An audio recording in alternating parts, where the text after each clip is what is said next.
cette avant-dernière table ronde, cet avant-dernier rendez-vous en tout cas du Festival Thriller, de cette deuxième journée de la 11e édition du Festival Thriller de Lujan.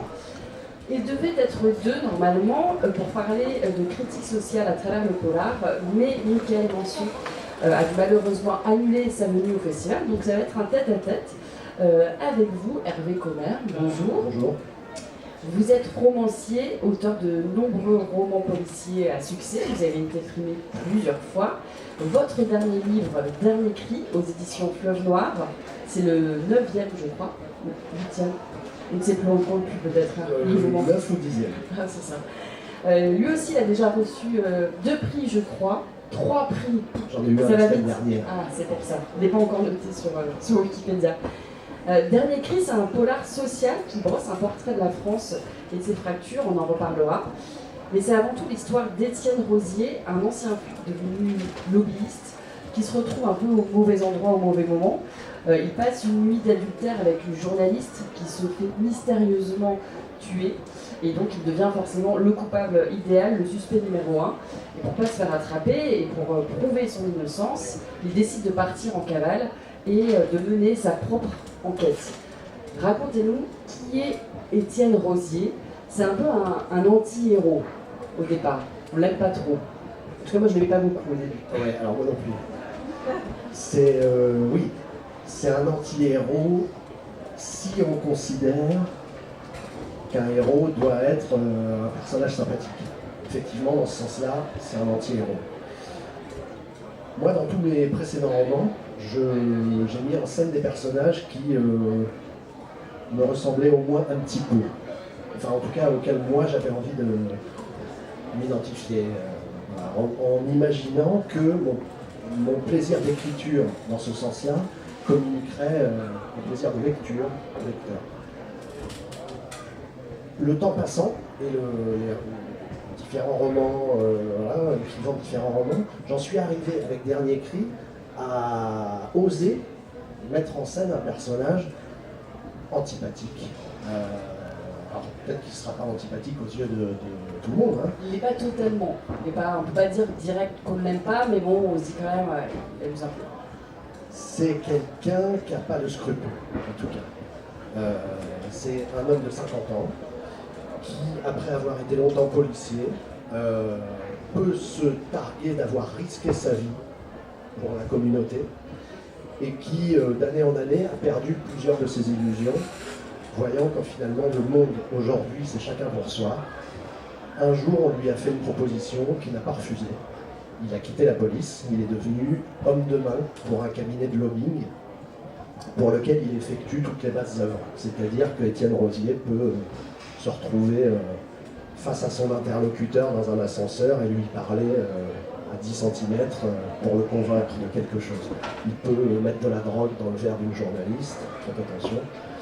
Il peut faire tout un tas de choses qui, effectivement, font de lui quelqu'un d'antipathique au départ. Quoi. Au passage, sa grande phrase, c'est que le monde ne va pas plus mal depuis qu'il a retourné sa veste, et que donc il a bien fait.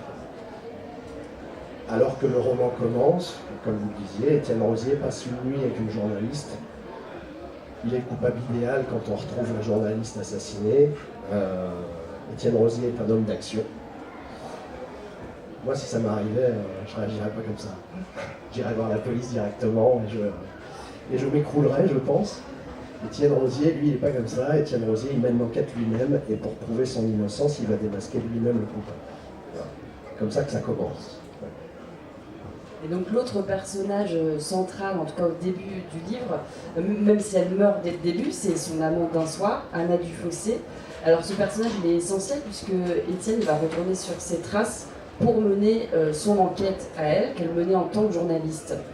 Est-ce que vous pouvez nous parler un petit peu d'Anna et qu'est-ce qu'elle représente aussi pour Étienne? Anna Dufossé venait de passer 6 mois en immersion dans une entreprise de nettoyage, dans une ville qui s'appelle Elbeuf, dont on parlera, j'imagine, qui est une ville en grande banlieue de Rouen, en Normandie. Anna Dufossé, journaliste, cette immersion-là, elle fait directement référence à livre que la plupart d'entre vous connaissent probablement, qui s'appelle Le Quai de Ouistreham, de Florence Aubenas.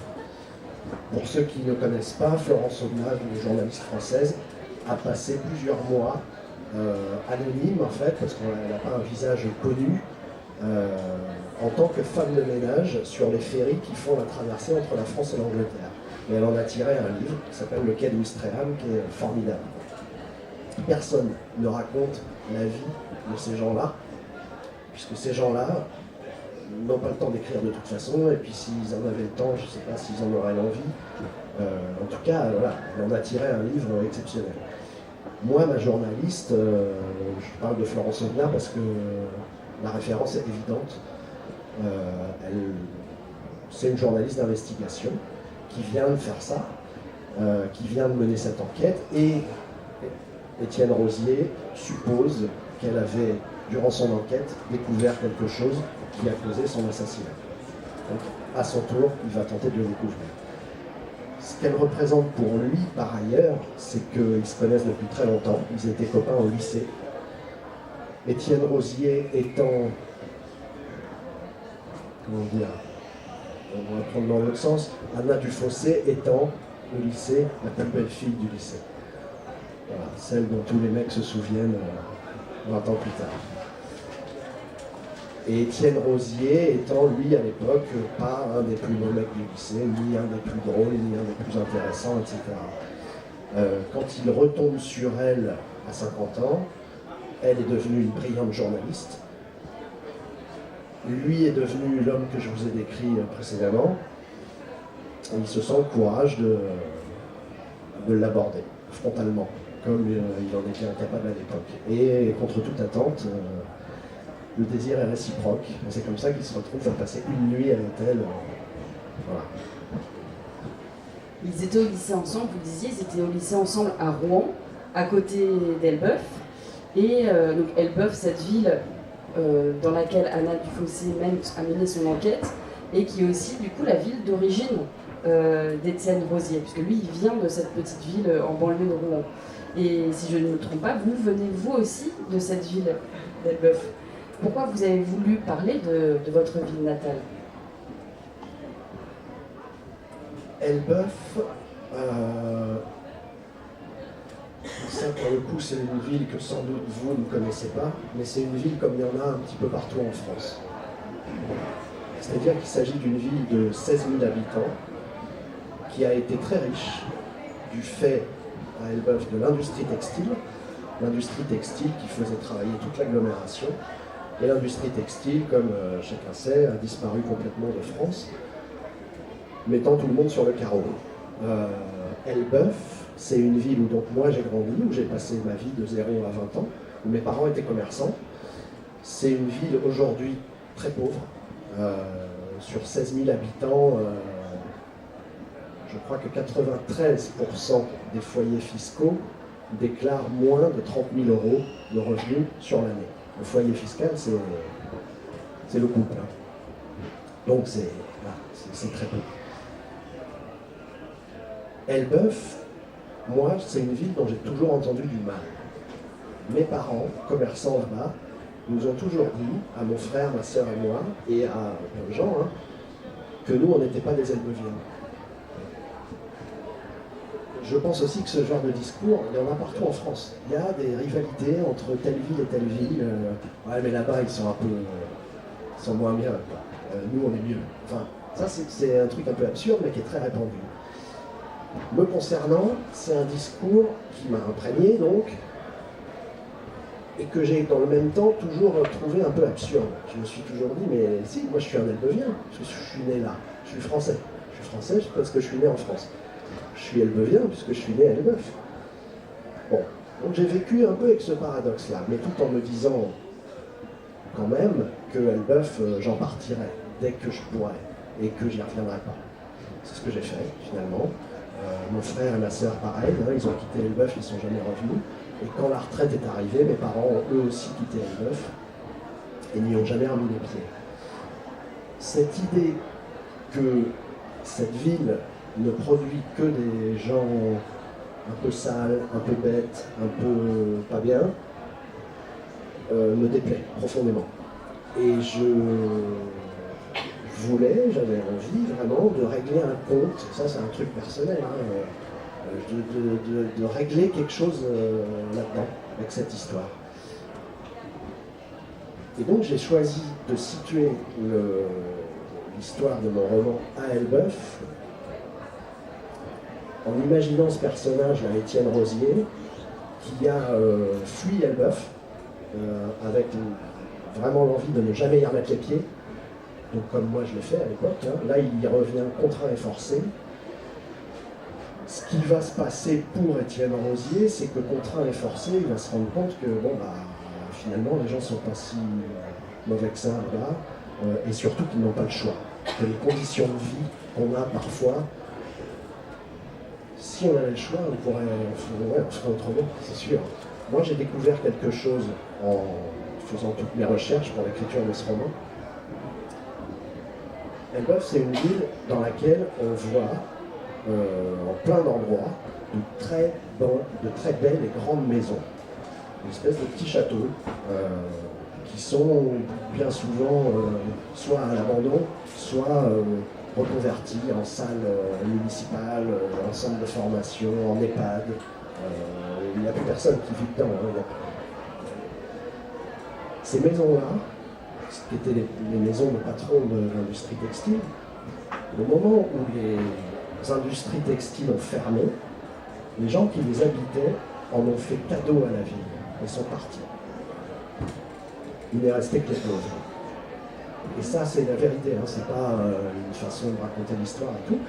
J'en connais 3 précisément, mais donc il y en a d'autres. Des maisons comme ça, dont les propriétaires ont fait don à la ville en partant. Et ce que j'ai constaté, enfin ce que j'ai compris, c'est que les riches avaient le choix de partir et d'aller poursuivre leur vie ailleurs, quand les pauvres, eux, n'avaient pas le choix. Quand on est pauvre, on ne donne pas sa maison. Et donc, ça c'est un des points que j'ai découvert en écrivant le roman. J'avais envie personnellement de parler d'Elbeuf, et par ailleurs, comme je le disais au début de ma réponse, je sais que des cas comme Elbeuf, il y en a partout en France. J'ai fait plusieurs rencontres en librairie depuis que le livre est sorti, et à plusieurs moments, on m'a dit « Ah oui, chez nous, il y a telle ville, des petites villes, des villes moyennes. » C'est exactement la même chose. Donc je sais il m'a semblé en tout cas que Elbeuf aurait une dimension universelle, on va dire, enfin, c'est beaucoup dire, mais ça pourrait parler à beaucoup de gens. Et à côté de ça, presque plus pratiquement, c'est une ville intéressante où la misère se voit et où le passé faste se voit aussi. Je trouve que le contraste entre les deux est cinématographique. C'est un peu cynique de dire ça, mais c'est vrai. Il m'a semblé que comme décor, c'était intéressant. Est-ce que vous y êtes retourné, vous aussi, pour écrire le livre, comme Étienne Rosier retourne sur Traces de son enfance? J'y suis retourné plusieurs fois. En fait, moi, c'est pas très loin de chez moi. Moi, je vis en banlieue parisienne, du côté ouest de Paris. Donc, je suis du bon côté. Je n'ai pas à traverser Paris pour me rendre à Elbeuf. Et donc, oui, j'y suis retourné plusieurs fois. Il m'a semblé que mes souvenirs ne suffisaient pas. J'avais raison d'ailleurs, parce que mes souvenirs sont vieux maintenant. J'y suis retourné, non seulement, mais de surcroît, j'ai revu plein de gens. Et j'ai découvert aussi plein de gens. J'ai rencontré beaucoup de gens là-bas. J'ai rencontré par exemple le directeur de la Société d'Histoire d'Elbeuf, qui a un puits de science sur la ville. Il connaît des histoires sur même chacun des immeubles. Il est passionnant. J'ai rencontré le maire d'Elbeuf, qui m'a remercié une fois le roman sorti d'avoir rendu hommage à sa ville, alors que j'en dresse un tableau qui est peu flatteur. Hein. Je dis bien que la plupart des gens sont misérables et que la misère engendre tous les problèmes qu'on imagine, qu'on connaît. Tout ça, j'en parle dans le roman, mais lui m'a remercié de ça. Et donc oui, je suis retourné et j'ai revu des copains et copines de lycée qui sont restés là-bas. Et donc j'en ai revu 2 en particulier, avec qui j'ai passé 2 soirées, qui me racontaient plein de choses. C'était aussi très intéressant de ce point de vue-là, parce que moi j'ai toujours entendu que le but dans la vie c'était de quitter Elbeuf. Et eux, pas du tout, quoi. Ils ne disent pas que c'est la meilleure ville du monde, etc. Enfin, voilà. Mais ils trouvent qu'Elbeuf, c'est très bien. Et finalement, je suis d'accord avec eux. Ça contredit tout ce qu'on m'a appris, mais c'est la vérité, en fait. Oui, c'est une ville, comme il y en a plein. Il y en a beaucoup d'autres. Pour revenir au roman, Elbeuf, Étienne Rosier, il va se faire embaucher dans cette entreprise de nettoyage sous un faux nom, comme l'avait fait Anna. Et son objectif, c'est avant tout d'aller espionner une nouvelle entreprise qui s'est installée dans la ville, une entreprise qui sur le papier n'a rien à se reprocher et pourtant il la trouve un peu louche. Est-ce que vous pouvez nous parler de cette entreprise qui a un lien direct avec le passé textile, de l'industrie textile de la ville? Oui, alors ça c'est un des points un des volets du roman. J'envoie le personnage faire le ménage dans une entreprise textile que j'ai appelée Concorde, qui ressemble à tout un tas d'entreprises textiles françaises actuelles qui se veulent vertueuses. Il y a de nombreux entrepreneurs en France qui fabriquent des vêtements made in France en le revendiquant et donc en revendiquant d'être honnête, de ne faire de mal à personne, ni à la planète. Donc ça fait un gros cahier des charges en comparaison des fringues qu'on trouve chez Carrefour pour 5 ou 10 euros. Eux font tout l'inverse. Un t-shirt à 5 euros tel que celui que j'ai sous mon beau pull fait du mal à beaucoup de gens et pollue énormément la planète. Ça vous le savez, enfin on le sait tous finalement, et finalement on continue tous à en acheter, même moi. Je dis même moi parce que pourtant je suis bien informé finalement, mais je me rends compte que des fois je continue. Et moi j'avais envie de créer, de parler d'une entreprise comme ça, parce que Étienne Rosier les trouve trop polis pour être honnêtes. Il se dit qu'ils ont forcément quelque chose à cacher. Et c'est un peu ce que je me disais aussi. Moi, je vois les pubs passer sur Facebook. Mon canal, c'est Facebook, le réseau social des quinquagénaires minimum. Vous allez même sur Instagram, je vois très bien le genre de pub. Et donc, c'est les pubs qui disent qu'en achetant leurs produits, vous serez quelqu'un de bien. Je trouve que c'est leur argument majeur. Et moi aussi, il y a un truc qui me paraît un peu suspect là-dedans, quand par ailleurs je constate que les entrepreneurs qui tiennent ces boîtes ont tous fait du ski dans leur enfance et de l'équitation. Ils ont pris 20 fois l'avion avant d'être majeurs. Et aujourd'hui, ils nous invitent à la sobriété. Et il y a un truc là-dedans qui m'agace, même si j'ai bien le sentiment d'être un vieux con quand je dis ça. Mais il y a un truc qui me paraît suspect. Après, je vous le dis, moi je fais beaucoup de recherches pour écrire le roman, je n'ai rien trouvé. Voilà. Donc ils sont sans doute sincères dans ce qu'il faut. Et voilà. Et là, en ça, je ressemble à mon héros, parce que Étienne Rosier, les trouve trop polis pour être honnête. Et est certain que dans cette boîte en particulier, la journaliste avait découvert quelque chose. Et c'est sur eux, principalement, qui va ouvrir l'œil. Il y a un autre personnage qui est un peu secondaire et pourtant c'est avec lui qu'on débute votre livre et qui montre une autre facette de l'industrie textile. C'est Rafi, c'est un jeune sans-papier qui vient du Bangladesh, qui travaille dans l'entreprise de ménage avec Étienne Rosier et qui travaillait dans une entreprise textile au Bangladesh. Est-ce que vous pouvez nous parler de Rafi, de toute son histoire qui va un peu ponctuer le livre? J'espère que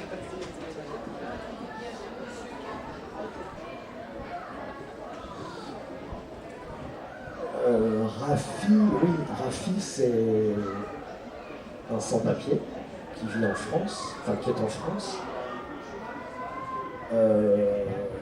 et qui donc est embauché dans cette boîte de ménage, dans cette boîte de nettoyage. c'est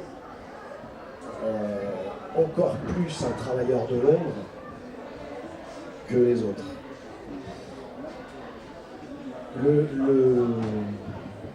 L'ambition, quand j'ai écrit ce roman, je dis bien l'ambition, en fait, parce que c'était ambitieux, bâtard, c'était de parler de l'époque qui est la nôtre, quoi, hein. L'époque en France. Et des problèmes qu'il peut y avoir. Alors, c'est pas un catalogue, hein.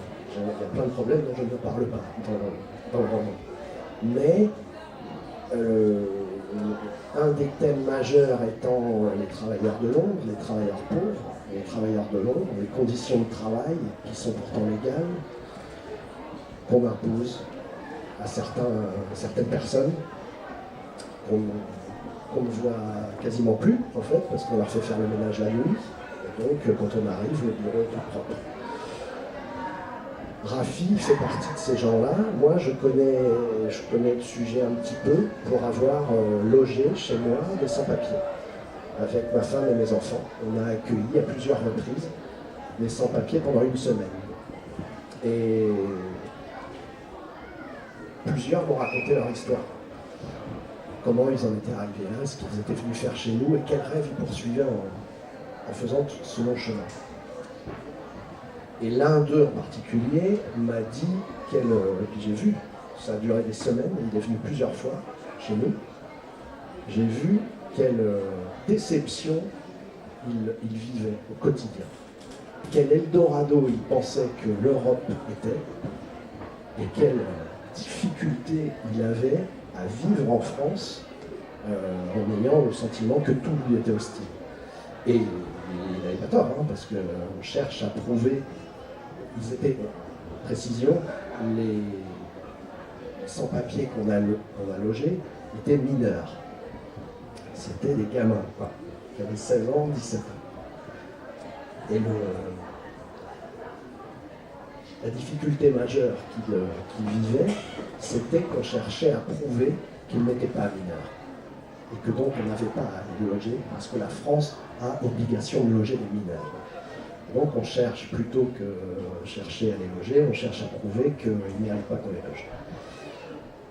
Donc bon, ça c'est quelque chose qui me touche beaucoup, enfin qui touche beaucoup de gens. Et donc je voulais en parler parce que c'est un des reflets de l'époque, c'est un des problèmes auxquels on fait face.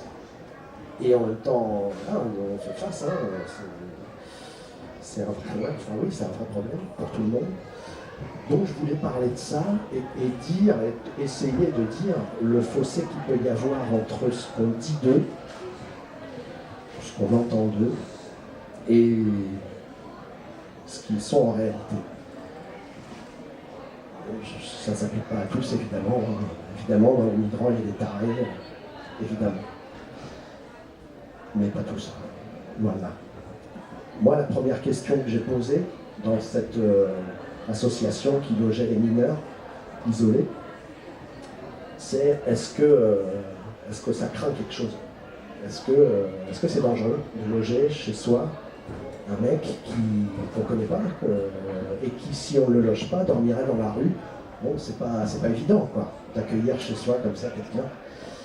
Et en fait, quand moi j'ai posé la question, tous, on se la posait tous. Hein. C'est la première question qu'on se pose, quoi.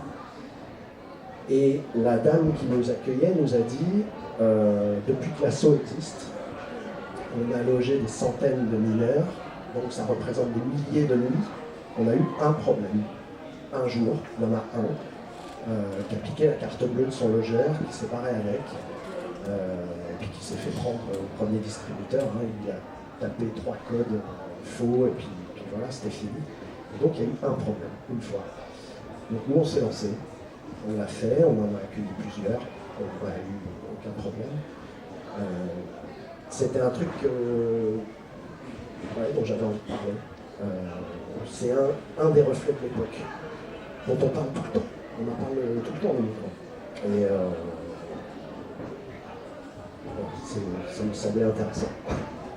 Et puis il y a un écho direct aussi, puisque lui il travaillait dans une usine de textile au Bangladesh. Il vient en France faire le ménage dans une entreprise vertueuse. Forcément, il y a un reflet aussi entre ces deux réalités. Il y a une autre réalité de l'époque dont vous aviez envie de parler, parce qu'avant d'aller à Elbeuf, Étienne il fait une petite halte dans une ZAD que vous avez imaginée entre Paris et la Normandie, un lieu de lutte altermondialiste contre des travaux liés au Grand Paris, qu'il connaissait déjà puisqu'il était en lien avec eux en tant que lobbyiste. Et là, il va s'intégrer dedans, s'infiltrer dedans. Pourquoi cette petite parenthèse zadiste? Pourquoi vous aviez envie de parler de ça aussi? Qu'est-ce que ça apporte à l'histoire et pourquoi vous aviez envie d'en parler?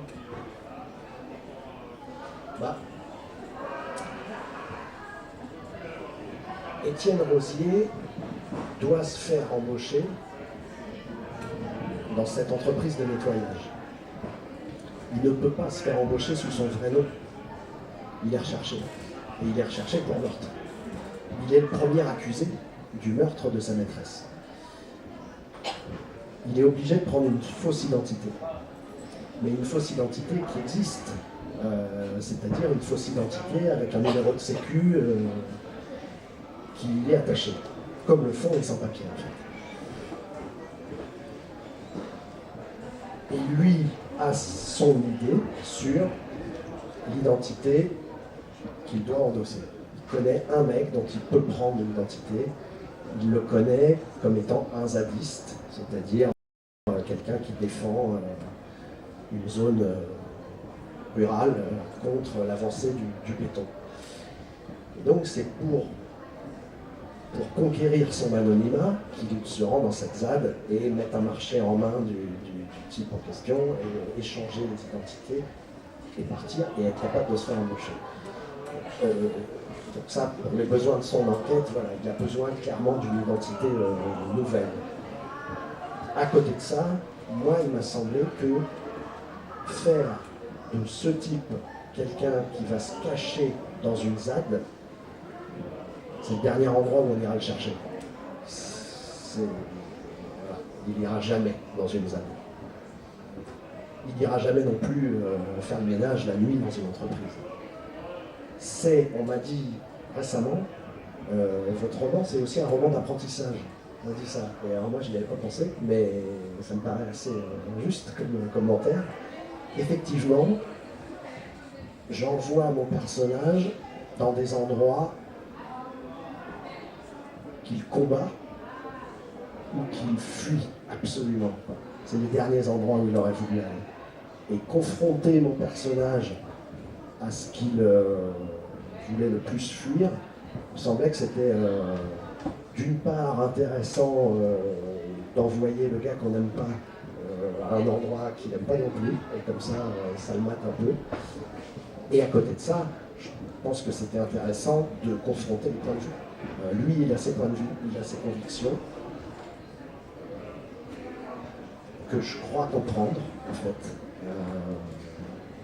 Petit à petit, je crois qu'on... Je ne sais pas si moi, à la fin, je le trouve plus sympathique qu'au début, mais il me semble que je le comprends mieux. Je comprends au moins quel homme il est, quoi, et pourquoi il fait ça. Et donc l'envoyer dans ces différents endroits, poser son regard à lui sur ces choses-là, voilà, ça va faire changer tout le monde, et lui et eux. Oui, c'était ma question suivante, justement, effectivement. Dans sa cabane, Étienne Rosier, il va rencontrer plein de gens qu'il n'aurait jamais rencontrés en temps normal, et que des gens qu'il aurait, comme vous l'avez dit, fui ou qui l'auraient détesté en temps normal. Méprisé, des travailleurs pauvres, des immigrés, des zadistes. Et finalement, elles vont un peu le changer quand même, ces rencontres. On n'en dit pas trop, mais... Non, c'est pas trop. Non, mais... En tout cas, comme il est un peu plus sympathique à la fin, en tout cas, de mon point de vue aussi. Ouais, je crois que ça fait à peu près ça à tout le monde quand même. Que petit à petit, bon, il n'est pas tout noir ou tout blanc. Et je crois que ça, c'est un des points importants du roman, c'est que il me semble,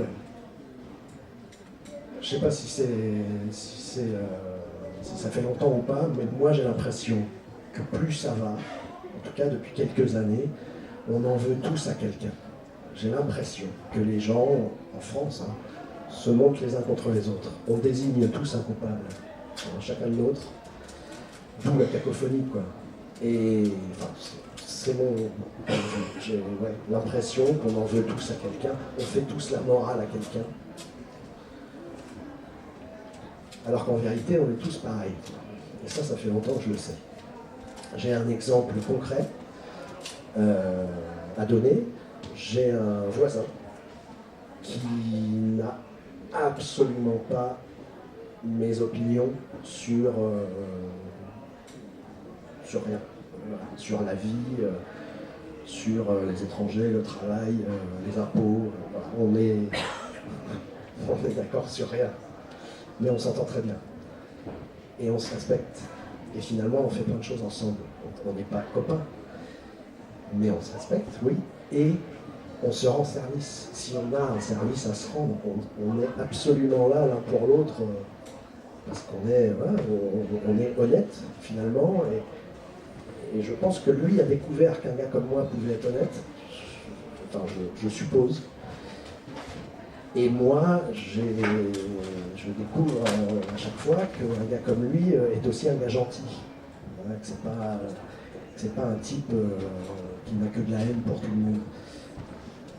Et je trouve que cet exemple-là de rapprochement entre lui et moi, qui se passe très bien, est à multiplier. Et que finalement, quand on se parle, on s'entend bien, quoi. On s'entend mieux que quand on se déteste à distance. Et ça, c'est quelque chose que je crois à développer un petit peu dans le roman. Il y a aussi la question des origines qui est très présente. Alors forcément avec Raffi, puisqu'il porte le poids de son origine sur ses épaules, mais aussi pour Étienne, qui a renié ses origines modestes, ses origines d'Elbeuf, qu'il a fui. Et puis aussi avec un personnage comme celui de Christian, qui lui a fait l'inverse, puisque lui il était d'origine bourgeoise, et après mai 68, il est allé à Elbeuf pour devenir ouvrier. Donc il y a toute une question aussi autour des origines et de qu'est-ce qu'on en fait. Ah bah ça c'est un point commun à tous mes romans. J'ignore d'où ça vient, enfin de mes parents sans doute, mais les rails sur lesquels on nous met se retrouvent, oui, je crois, dans tous mes romans. Alors là encore plus. Mais que serait-on devenu si on n'avait pas grandi à cette époque-là, à 10 ans d'écart, à 20 ans d'écart, dans un autre pays, ou même dans la rue d'à côté, chez d'autres gens. Voilà. Ça m'obsède, en fait. Je cours après la liberté, sachant que la fenêtre est très mince en vérité. Enfin, je pense. Étienne Rosier se bat contre ça depuis le début, parce qu'il est, depuis le début, un banlieusard. C'est un banlieusard dans la tête, quoi. Hein. Mais depuis le début, il est ça. Et finalement, aujourd'hui, il gagne très bien sa vie, mais au fond de lui, il est toujours un banlieusard. Et ça ne quittera pas. J'ai l'impression, moi, que les choses, il y a certaines choses qui nous viennent de l'enfance, seront toujours là. Et quoi qu'on fasse. Moi, je n'ai pas, personnellement, besoin de me battre contre quelque chose qui m'empêche d'être ce que je veux. J'ai pas ce problème-là. Mais j'ai des personnes qui me sont très proches qui se battront toute leur vie contre ça. Et donc c'est un sujet très important et pour moi et dans la vie généralement. Là, dans ce roman-là, ouais, encore plus, puisqu'Étienne Rosier est contraint, pour essayer de prouver son innocence, de retourner à Elbeuf, ville qu'il a voulu fuir absolument. Donc là, j'ai tout mis, j'ai mis le paquet, j'ai tout mis ensemble. Mais oui, le poids des origines, les déterminismes, c'est une obsession, je sais pas, ouais, c'est très important. Et l'envie de peindre un portrait social comme ça, sociétal de la France, Est-ce que c'est quelque chose que vous aviez déjà fait, que vous faisiez déjà dans vos anciens romans, et est-ce que c'est quelque chose que vous avez envie de poursuivre sur d'autres thématiques? Vous l'avez dit tout à l'heure, on ne peut pas parler de tout dans un seul roman, il y a encore plein d'autres sujets, donc j'imagine que vous avez envie de parler. C'est pas quelque chose que j'ai fait dans tous mes romans, non. J'ai écrit des romans différents, j'ai essayé d'écrire des romans différents les uns des autres. J'avais un roman précédemment qui était très ancré socialement, qui s'appelait « Ce qu'il me faut, c'est un mort ». Ce roman-là, ouais, était très social. J'ai aussi écrit, par ailleurs, des romans qui ne sont que des divertissements, c'est-à-dire où j'ai cherché à raconter une histoire incroyable, incroyable, avec des rebondissements qu'on n'a pas vu venir et une fin qu'on ne pouvait pas deviner. J'aime aussi ça. C'est aussi le cas dans le dernier cri, il faut le dire quand même. C'est avant tout justement, une histoire de rebondissement. J'ai essayé, avec celui-là, de faire les deux. Et je constate, en fait, depuis qu'il est sorti, qu'il plaît pour différentes raisons. Curieusement, il y a des gens qui m'ont dit l'enquête, on s'en fout un peu, ce qui compte, c'est le fond. Et ok. Et il y en a d'autres qui, au contraire, le fond, j'ai l'impression qu'ils s'en sont à peine rendus compte. Ils n'ont pensé qu'à l'enquête et ils m'ont dit ah ouais, la fin, impossible de deviner. Bon, ça me va aussi. Mais oui, avec ce roman-là, j'ai voulu mélanger les deux, quoi. Et, bon, d'où le temps qu'il m'a fallu pour l'écrire aussi. J'ai mis un peu de temps. Et concernant le fond, c'est le roman qui m'a demandé le plus de documentation. Ça, sur les romans qui ne sont que une histoire de dingue, c'est beaucoup de travail quand même à organiser, etc. Mais il n'y a pas de référence, il n'y a pas de documentation. Il n'y a que un puzzle à élaborer, quoi. Avec celui-là, finalement, j'avais la résolution du meurtre, parce que la journaliste qui a été étranglée au début, on saura à la fin par qui et pourquoi. Et ça, je le savais dès le début. Et je voulais que pour en arriver là, ce soit solide. Et qu'on ne me dise pas un peu tiré par les cheveux ou un peu farfelu. Je voulais surtout pas ça. Et donc, pour essayer d'être irréprochable, c'est du boulot. Une documentation, voilà, très grosse et très fournie. Et ça, quand même, j'avoue que ça donne une épaisseur au roman qui me semble intéressante, quoi. Et j'ai envie de... Et puis le travail est passionnant aussi. J'ai découvert des tas de choses en écrivant, c'est passionnant.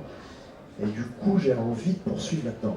Ouais. Et en tout cas, de continuer à travailler dur.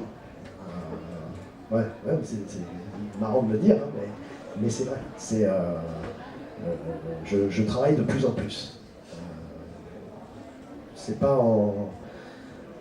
de plus en plus facile. Au contraire, de plus en plus dur. Ouais, c'est ça. Il y a toutes les références, toutes vos références, elles sont à la fin du livre, tous les articles, les livres que vous avez lus, les gens que vous avez rencontrés qui vous ont aidé. Et effectivement, on se rend compte que vous avez dû bosser, ouais, pour vous documenter. Oui, oui, j'ai lu plein de trucs. J'ai rencontré plein de gens. Oui, il y a d'ailleurs, dans les remerciements, il y a Michael Mention, qui devait être avec nous, dont j'ai lu un des romans pour les besoins de l'écriture de celui-là. Il s'appelle De mort lente, que je vous conseille. Et sur quoi vous travaillez en ce moment? De quoi parlera votre prochain livre, votre prochain roman? En ce moment, j'ai commencé l'écriture, je suis assez loin parti déjà. Je veux raconter la création d'une station de sport d'hiver en 1970 par une famille qui crée une station de sport d'hiver. L'histoire se terminant aujourd'hui avec la fin des stations de ski, la fin annoncée des stations de ski du fait du réchauffement climatique et de la fonte des neiges. Et donc c'est aussi un gros travail, ça. Parce que la création d'une station de ski, même si on est allé au ski, en fait on ne sait pas comment tout ça est né. Donc c'est un gros travail en ce moment. Je reviens d'ailleurs de Savoie, la semaine dernière. Parce que moi j'y ai travaillé il y a longtemps en Savoie. J'étais barman là-bas, il y a 30 ans, ou 25 ans. Et j'ai travaillé pour des gens que je suis retourné voir. Là. Et j'ai parlé de ça avec eux, de la montagne, de la neige, de la fonte des neiges, et de ce que c'est devenu, quoi. Et de ce que c'est en train de devenir. Et c'est, alors là, je parlais de grand écart entre les riches et les pauvres tout à l'heure à Elbeuf, et de la pauvreté qui règne dans cette ville qui a été très belle. À la montagne, à Val d'Isère précisément, là où j'étais, c'est puissance 10. On annonce la fin du ski, il n'y aura plus de neige, et on construit des chalets à 35 000 € le mètre carré, en ce moment. Et pourtant, ça sera fini après. Mais ça continue, c'est incroyable. Donc je suis en train de m'intéresser à ça. Et ça s'appellera, je vous le dis, mais ça s'appellera peut-être pas comme ça. Le titre provisoire, en tout cas, c'est La Grande Faute. Voilà. Ça annonce la couleur. Et ça sortira quand, à peu près, tu sais Alors, je ne sais pas. Je ne sais pas, parce qu'il faut que je le finisse. Ouais. Je ne sais pas. Peut-être dans... Je dois le rendre en décembre. Si j'y arrive. Et puis après, c'est très long. Entre le moment où on rend le manuscrit et le moment où il sort, des fois il se passe un an. Donc, je sais pas. Merci beaucoup, Hervé Commer. Merci. Merci à vous. Merci à vous. Dernier cri qui est sorti aux éditions du Fleuve Noir, que vous pouvez retrouver encore sur les flammes. Merci beaucoup d'avoir été si nombreux à écouter Hervé. Pour ne rien vous cacher, je pensais qu'il n'y aurait personne. Il était 16h15, j'ai dit bon, ils seront 3.